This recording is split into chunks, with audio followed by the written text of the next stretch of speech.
इस्लामपूर येथील प्रसिद्ध दंतवैद्यक डॉक्टर अमित पाटील यांना सह्याद्री उद्योग समूह अहमदनगर यांच्या मार्फत दिला जाणारा आरोग्य रत्न पुरस्कार देऊन गौरवण्यात आलं। माजी महसूल मंत्री एकनाथ खडसे यांच्या हस्ते हा पुरस्कार प्रदान करण्यात आला। दंतवैद्यकीय क्षेत्रात काम करणाऱ्या महाराष्ट्रातील एकमेव व्यक्ती इस्लामपूर येथील प्रसिद्ध दंतवैद्यक डॉक्टर अमित पाटील यांना हा पुरस्कार देण्यात आला। जाणून घेऊया यांच्या कारकिर्दीविषयी थोडक्यात।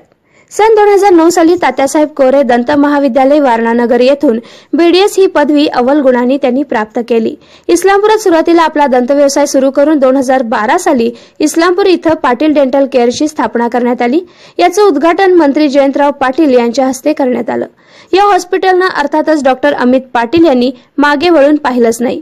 अल्पावधीतच दंतवैद्यकीय क्षेत्रात अग्रेसर होत असताना त्यांनी व्यवसायातील fellowship in aesthetic and cosmetic dentistry Mumbai इथं पदवीही संपादन केली। केवळ वैद्यकीय सेवा न करता सामाजिक बांधिलकीही डॉक्टर अमित पाटील यांनी जपली आहे। सामाजिक कार्यात इस्लामपूर डेंटल असोसिएशनच्या माध्यमातून ते संपूर्ण सांगली जिल्ह्यातही दंतरुग्णांसाठी ते सेवा देतात। यामध्ये विविध ठिकाणी शिबिरं असोत, मार्गदर्शन असो किंवा व्याख्यान असो, डॉक्टर पाटील हे नेहमीच आघाडीवर असतात। आज ते इस्लामपूर डेंटल असोसिएशनचे अध्यक्षपद भूषवत आहेत।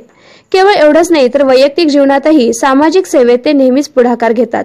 आपल्या दरवर्षीच्या वाढदिवसाला नेहमी अनावश्यक खर्चाला फाटा देत अनाथ, गरीब, दिव्यांग व्यक्तींना शैक्षणिक असो किंवा व्यवसायासाठी असो मदत करण्यात अग्रेसर असतात, असे हे इस्लामपूर येथील प्रसिद्ध दंतवैद्यक। दंतवैद्यकीय क्षेत्रात काम करणाऱ्या महाराष्ट्रातील एकमेव व्यक्ती डॉक्टर अमित पाटील यांना हा पुरस्कार देण्यात आला। यावेळी सामाजिक कार्यकर्त्या सिंधुताई संपकाळ, पशुसंवर्धन, दुग्ध आणि मत्स्य विकास मंत्री महादेव जानकर, गवई टेस्ट अमरावतीच्या संचालिका कमलाताई गवई, आमदार सुधाकर कोल्हे, सह्याद्री उद्योग समूहाचे अध्यक्ष संदीप थोरात यांची प्रमुख उपस्थिती होती। मुंबईतील नरिमन पॉइंट इथं पुरस्काराच्या सोहळ्याचं आयोजन करण्यात आलं होतं। सह्याद्री उद्योग समूहाचे 4थं वर्ष आहे। दरवर्षी ते कला, क्रीडा, व्यवसाय अशा विविध क्षेत्रात यशाच्या शिखरावर पोहोचलेल्या व्यक्तींचा, संस्थांचा पुरस्काराच्या स्वरूपात सन्मान करतात। यावर्षी देखील हा पुरस्कार वैद्यकीय क्षेत्रात काम करणाऱ्या व्यक्तींना दिला गेला। महाराष्ट्रातून एकूण 40 व्यक्तींना हा पुरस्कार देण्यात आला। सांगली जिल्ह्यातून डॉक्टर अमित पाटील यांची निवड करण्यात आली। दंतवैद्यकीय क्षेत्रात काम करणाऱ्या महाराष्ट्रातील एकमेव व्यक्तीला हा पुरस्कार देण्यात आला।